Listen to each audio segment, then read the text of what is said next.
Disadvantages of written communication में time consuming, यहाँ पे एक और पॉइंट लिखा नहीं है जो कॉस्ट, वो भी तुम जोड़ सकते हो। कहाँ गया पेन, हाँ ये रहा, मैं माउस से लिख रहा हूँ। कॉस्ट, भाई तुमको कॉस्ट भी तो लगेगा ना, जैसे कि तुम पोस्ट से भेज रहे हो तो स्टैम्प्स लगेगा, प्रिंट आउट लोगे तो इसका इंक लगेगा, टाइप कर रहे हो तो टाइपिस्ट को देना पड़ेगा, ड्राफ्ट करवा रहे हो तो ड्राफ्ट वाले को भी, ड्राफ्ट करा रहे हो मतलब डिक्टेट करा रहे हो तो उसको भी। सो कॉस्टली है। ओरल कम्युनिकेशन क्या, सामने वाले को बोल दिया कि मटेरियल भिजवाओ, ओरली उसने समझ लिया भिजवा दिया, लेकिन लिखित फॉर्म में भेजोगे तो इट इज कॉस्टली, ये भी तुम जोड़ सकते हो पॉइंट। दूसरा, टाइम कंज्यूमिंग। अब मैंने जैसे तुमको बताया, लकीली मुझे तो टाइपिंग आता है,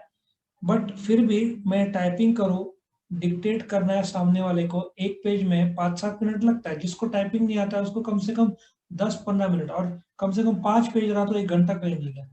हम लोग तो दिन रात टाइपिंग करते रहते हैं, और मैंने कोर्स भी किया है तो फिर, लेकिन फिर भी टाइम तो लगता है, मैं कितना भी फास्ट टाइपिंग करूँ, टाइम तो लगना ही है। So written communication will take time, उसमें भी कॉम्प्लेक्सिटी कहाँ कहाँ है बताता हूँ। पहले सामने वाला डिक्टेट करेगा, मैं टाइप करूंगा, टाइप के बाद प्रिंट आउट निकालूंगा, उसमें गलती निकलेगा, फिर करेक्ट करूंगा, दूसरी बार प्रिंट आउट निकालूंगा, फिर पोस्ट एनवलप एनवलप में डालूंगा, फिर उसमें स्टैंप्स लगाऊंगा, फिर पोस्ट ऑफिस जाएगा, फिर उसमें भरेंगे, पैसा देंगे, स्टैंप्स लगाएंगे, पूछेंगे, रिसीट लेंगे, फिर बाद में एसएमएस आएगा। It's not an easy process, तो टाइम कंज्यूमिंग प्रोसेस है रिटन कम्युनिकेशन। अच्छा, तुमने इतना मेहनत किया, डिलेड फीडबैक, तुमने पूरा भेजा सामने वाले को, अब पोस्ट से भेजेंगे कोविड के टाइम में तो, अब जैसे मेरे को एक बुक भेजना था, आई थिंक कौन सा जगह था, शिरडी के बाजू में एक जगह है, लगना चाहिए था नॉर्मली 2-3 दिन, लग गया 8 दिन। कारण बहुत सिंपल है, कोविड की वजह से पोस्ट ऑफिस भी, जो वैसे तो वर्ल्ड का सबसे बड़ा पोस्ट ऑफिस इंडिया के पास है 1,55,000 पोस्ट ऑफिस, लेकिन सब डिलीट था उस कारण, ठीक है ना, तो फीडबैक डिलीट था। अच्छा, स्टोरेज, अब एक सोचो कि तुमने रिटर्न कम्युनिकेशन किया, सामने वाले ने डिनाई कर दिया, तो तुम प्रूफ दिखाओगे, तो प्रूफ तुम्हारे पास कागज में होगा, वो 2 कॉपीज देगा, एक उसको दोगे एक तुम्हारे पास रहेगा, उसने बोला मिला ही नहीं, फिर तुम वापिस से तुम्हारा ढूंढोगे, फाइल करना पड़ेगा। एक कंपनी में बहुत सारे डिपार्टमेंट्स है, सबका अपना अपना कम्युनिकेशन, सबको अपना स्टोर करके रखना पड़ता है। तुम बुक्स का ही ले लो, इनफैक्ट तुम्हारे पास एक बुक्स का शोकेस है, बराबर है, मेरे पास तो जगह ही नहीं बचा है बुक्स शोकेस में, इतने सारा मुझे किंडल में खरीदना पड़ता है क्योंकि जगह ही नहीं बुक्स रखने के। तुम कागज भरते जाओगे, उसको संभाल के रखना पड़ेगा, उसमें भी अलग अलग डिपार्टमेंट्स, उनके साथ कम्युनिकेशन, एक तो ढूंढना कठिन, स्टोर करके रखना तो जगह बहुत ज्यादा लेगा, वो जगह कुछ और चीज के लिए यूज हो सकता था, लेकिन नहीं, ये तुमको लीगली लगेगा आगे कुछ क्वेश्चन कुछ पूछना है तो, ठीक है। स्टोरेज हुआ, लैक्स पर्सनल टच, अभी ओनली किसको मुझे प्रोडक्ट दिखाना है, तो मैं उसको पर्सनल टच कैसे बोल सकता हूँ, जैसे कोई एक सोफा सेट देखना है, तो उसको इज्जत से रिसीव किया, और मैं पूछूंगा आपको सोफा कैसे टाइप का चाहिए, अलग अलग सोफा के प्रकार होंगे, लेदर का कवर वाला चाहिए क्या, नॉर्मल,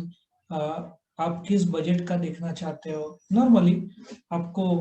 आपका घर का साइज के हिसाब से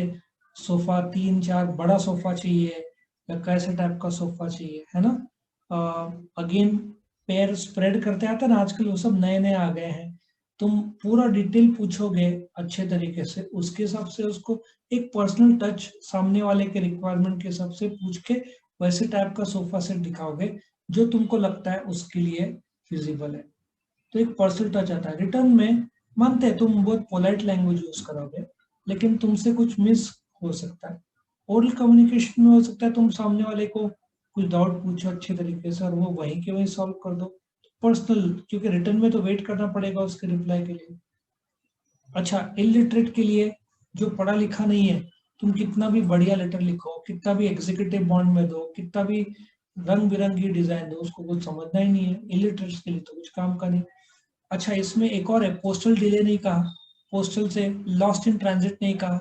तुम बोल सकते हो ना लॉस्ट इन ट्रांजिट, चलो मैं ही जोड़ देता हूँ लॉस्ट इन ट्रांजिट, ठीक है ना, तुमको इसमें एक पॉइंट बोलूं, sometimes the email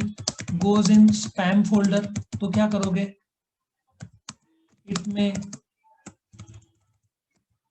it may not be received by the receiver as it has gone to a separate folder. Also, if sent by post, may be lost in transit. ठीक है ना, सो ये भी पॉसिबल हो सकता है, lost in transit का problem जो होता है। और मैंने तुमको इधर बोला था कॉस्ट, चलो वो भी टाइप कर दो तुमको,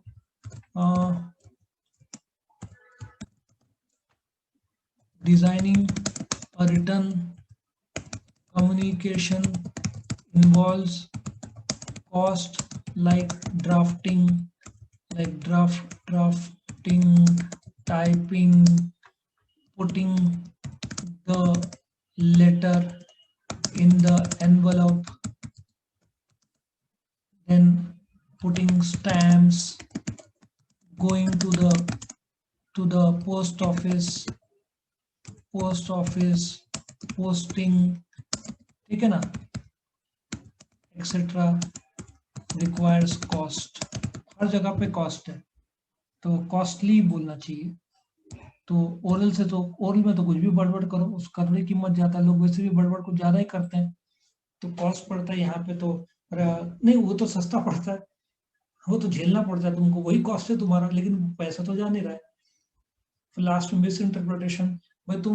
तुम हो साउथ इंडियन, सामने वाला है बंगाली बाबू, तुम कुछ और बोल रहे हो, कुछ और सोच रहा है, ठीक है ना,